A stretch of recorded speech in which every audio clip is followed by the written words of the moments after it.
ଯାଉଛି। ହଁ କଣ ପାର୍ସଲ ଥିଲା। ବାଣୀ ବିହାରରୁ କଣ ଏଠି ଆସିଛି? ରାକ୍ଷୀ ନା ନା ଏଇଟା ଆମ ପାର୍ସଲ ନୁହଁ, ଏଇଟା ତମେ ନେଇଯାଅ। ଆମର ବାଣୀ ବିହାରରେ କେହି ନାହାନ୍ତି। ମ୍ୟାମ୍ ଏଇ ଆଡ୍ରେସ ତ ଥିଲା। ସେଇଟା ଆମର ନୁହଁ, ଭୁଲରେ ଆସିଥିବ।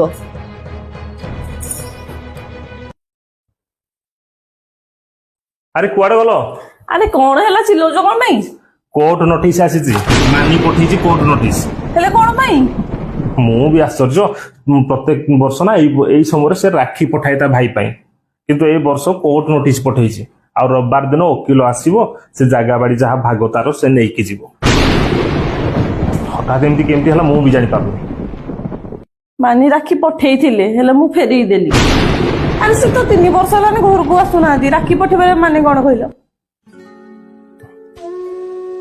3 ବର୍ଷ ହେଲାଣି ଘରକୁ ଆସୁନି, ରାକ୍ଷୀ ପଠେଇବାର ମାନେ କଣ ନାଇଁ? ରାକ୍ଷୀର ମାନେ ନା ଗୋଟେ ଭାଇ ଜାଣେ ଆଉ ଗୋଟେ ଭଉଣୀ ଜାଣେ। ଗୋଟେ ଭଉଣୀଟାର ଭାଇ ପ୍ରତି ସ୍ନେହର ପ୍ରତୀକ ହେଲା ରାକ୍ଷୀ, ଆଉ ଗୋଟେ ଭାଇର ଭଉଣୀ ପ୍ରତି ଭଲ ପାଇବାର ପ୍ରତୀକ ହେଲା ରାକ୍ଷୀ। ତମେ ପଚାରୁଛ ରାକ୍ଷୀ ପଠେଇବାର ମାନେ କଣ? ଆଉ ରାକ୍ଷୀଟା ତମେ କୋଉ ହିସାବରେ ଫେରେଇ ଦେଲ କହିଲ? ତମ ସହିତ କଣ ଟିକେ ସେ ଏପଟ ସେପଟ କଥାବାର୍ତ୍ତା ହେଲା ତ ରାଗାରୁଗି ହେଇକି ସେ ଘରେ ପାଦ ଦଉନି, ତାପରେ ରାକ୍ଷୀରେ ତମେ ଫେରେଇ ଦବ? ସତରେ ମୁଁ ବହୁତ ବଡ ଭୁଲ କରିଦେଇଛି। ଚାଲ ମାନିକ ବାପୁ ଯାଇକି ତାକୁ ଘରକୁ ନେଇ ଆସିବା। ମାନିଲେ ତ? ଆରେ ମାନିଯିବେ, ମୁଁ ଗୋଡ ହାତ ଧରିକି ଭୁଲ ମାଗିବି।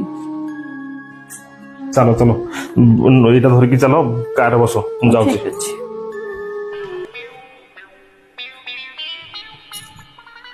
ହ୍ୟାଲୋ ମାନି, ତ ଭାଉଜ ଆଉ ମୁଁ ଯାଉଛି ତ ଘରକୁ ହେଲା। ସେ ଭୁଲ ଭାଲ ମାଗିବ ବୋଲି ଯାଉଛି।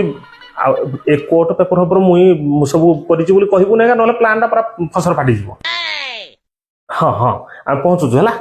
ଭଲ କି ଶୁଣେଇବୁ, ଭଲ କି ଶୁଣେଇବୁ, ମନ ଇଚ୍ଛା ଶୁଣେଇବୁ। ହଉ ହଉ ହଉ। ଦେଖିଲେ ତ ଆଜ୍ଞା, ଗୋଟେ ଭାଇର ଭଉଣୀ ପ୍ରତି ଭଲ ପାଇବା ଆଉ ଭଉଣୀର ଭାଇ ପ୍ରତି ଯଦି ସ୍ନେହ ଆଦର ଥିବ ନା, ତାହେଲେ ଦୁନିଆର କୋଉ ବି ଶକ୍ତି ଭାଇ ପାଖରୁ ଭଉଣୀକି ଅଲଗା କରିପାରିବ।